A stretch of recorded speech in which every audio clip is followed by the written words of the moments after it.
हरे कृष्णा, राधे राधे। हम सभी भागवत की कथाओं का श्रवण कर रहे हैं। आज का प्रसंग है महान कौन। महान कौन, ये प्रश्न उठा था सतयुग में।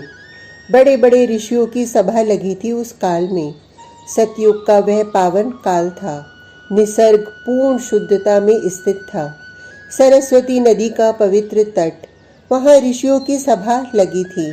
और वहाँ प्रश्न ये उठा था कि तीनों देवों में महान कौन। क्या सृष्टिकर्ता महान, संहार करता महान, या पालन करने वाला। लेकिन इसका उत्तर कौन देगा, ऋषियों ने ये भी पूछा। बिना शोध किए किसी भी निर्णय पर नहीं पहुंचा जा सकता, ये बात वशिष्ठ ऋषि ने कही थी। तो शोध करने के लिए कौन जाएगा।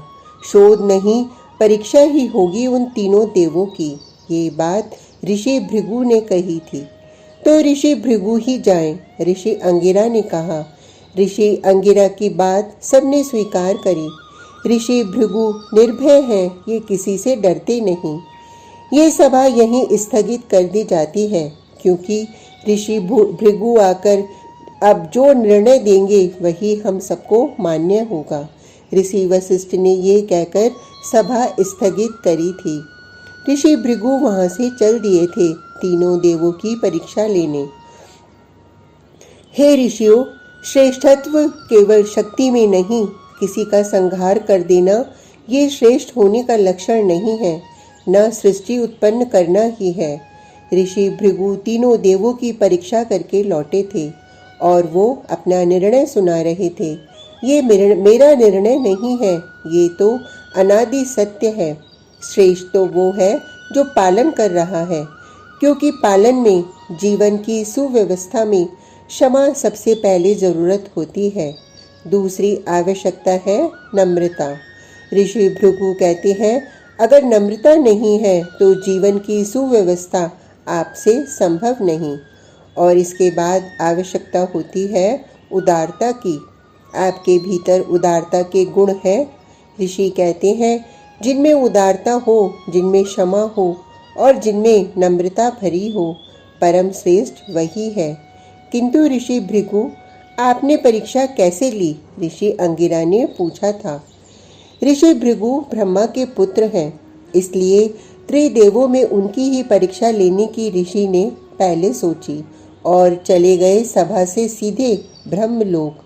सृष्टिकर्ता ब्रह्मा सृष्टि कार्य में व्यस्त थे, किंतु अपने पुत्र भृगु को आते हुए उन्होंने देख लिया था, इसलिए वो प्रसन्न थे।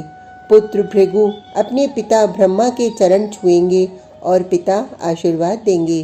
ब्रह्मा आशीर्वाद देने को तैयार ही थे, लेकिन पुत्र भृगु ने न तो हाथ जोड़े और न किंचित भी अपना सर झुकाया।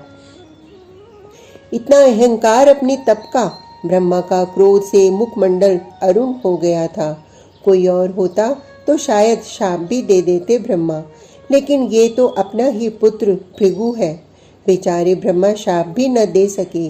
ऋषि भृगु सब कुछ समझ गए कि पिता ब्रह्मा तो क्रोध के कारण अपने स्वरूप से विचलित हो गए हैं, इसलिए वहां से चलना ही उचित समझा ऋषि ने। अब ये सीधे पहुंचे थे कैलाश में, भगवान शंकर के यहाँ। ना, मुझे स्पर्श मत करना, मैं अपवित्र हो जाऊंगा। कैलाश में पहुंचते ही भगवान शंकर ने ऋषि भृगु को देखा था तो वो आनंदित होते हुए उठे थे और ऋषि को जैसे ही अपने हृदय से लगाने के लिए आगे बढ़े। ना, मुझे स्पर्श मत करना, तुम गंदे हो, शमशान में रहते हो, मुंड माल गले में धारण करते हो, इसलिए मुझे स्पर्श भी मत करना। ऋषि भृगु के ये कहते ही भगवान रुद्र तो क्रोधित हो उठे। उनके हाथों में त्रिशूल आ गया। उन्होंने त्रिशूल जैसे ही घुमाई, ऋषि भृगु तो वहां से भाग गए, लेकिन माता पार्वती ने शिव को संभाला था। सांस फूल गई थी ऋषि की। कैलाश से भागना जो पड़ा था ऋषि को। अब कहाँ जाएं? अब तो बस नारायण ही बचे हैं। ऋषि विचार करने लगे, ये दोनों देव तो क्रोध के वश में हैं। चलो अब देखते हैं नारायण को। चल दिए भृगु ऋषि क्षीर सागर की ओर। कौन रोकेगा ऋषि को। जय विजय ने भी द्वार पर भृगु ऋषि का अभिनंदन किया था। ये भीतर चले गए तो भीतर जाकर ऋषि ने देखा नारायण भगवान शयन कर रहे हैं क्षीर सागर में। चरण महालक्ष्मी दबा रही हैं। परम शांत भगवान नारायण के अर्ध नेत्र खुले हैं। ऋषि ने इधर देखा न उधर, सीधे जाकर अपने चरण का प्रहार भगवान नारायण के वक्ष स्थल में किया था। अब ऋषि को प्रतीक्षा थी कि ये अब क्या करेंगे। भगवान नारायण उठे, ऋषि भृगु की ओर देखा, फिर उनके चरण की ओर। नेत्रों में करुणा भर आए करुणा निधान के। तात, आपके चरण बड़े कोमल हैं और मेरा हृदय बड़ा ही कठोर। मेरे कठोर हृदय के कारण आपके चरणों में चोट लगी होगी ना। हाथ जोड़कर क्षमा मांगने लगे भगवान नारायण। आपके चरण बड़े ही दुर्लभ हैं।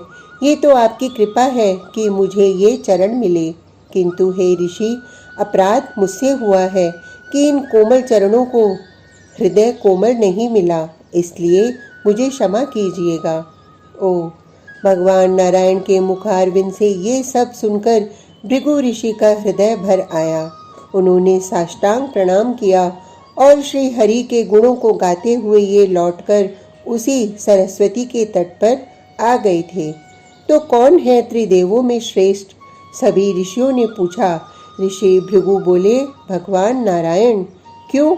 समस्त ऋषियों का एक स्वर में ये प्रश्न था। क्योंकि हे ऋषियों, श्रेष्ठत्व शक्ति में नहीं है, न जीवन की सृष्टि करने में है, न जीवन के संहार में। श्रेष्ठत्व तो है जीवन की सुव्यवस्था में, और वो सुव्यवस्था आती है क्षमा से। ऋषि भृगु भगवान नारायण का स्मरण करके आनंदित हैं। उनका रोम रोम नारायण भगवान के क्षमा को स्मरण करके आनंदित हो रहा है। उदारता श्रेष्ठ बनाती है जीवन को।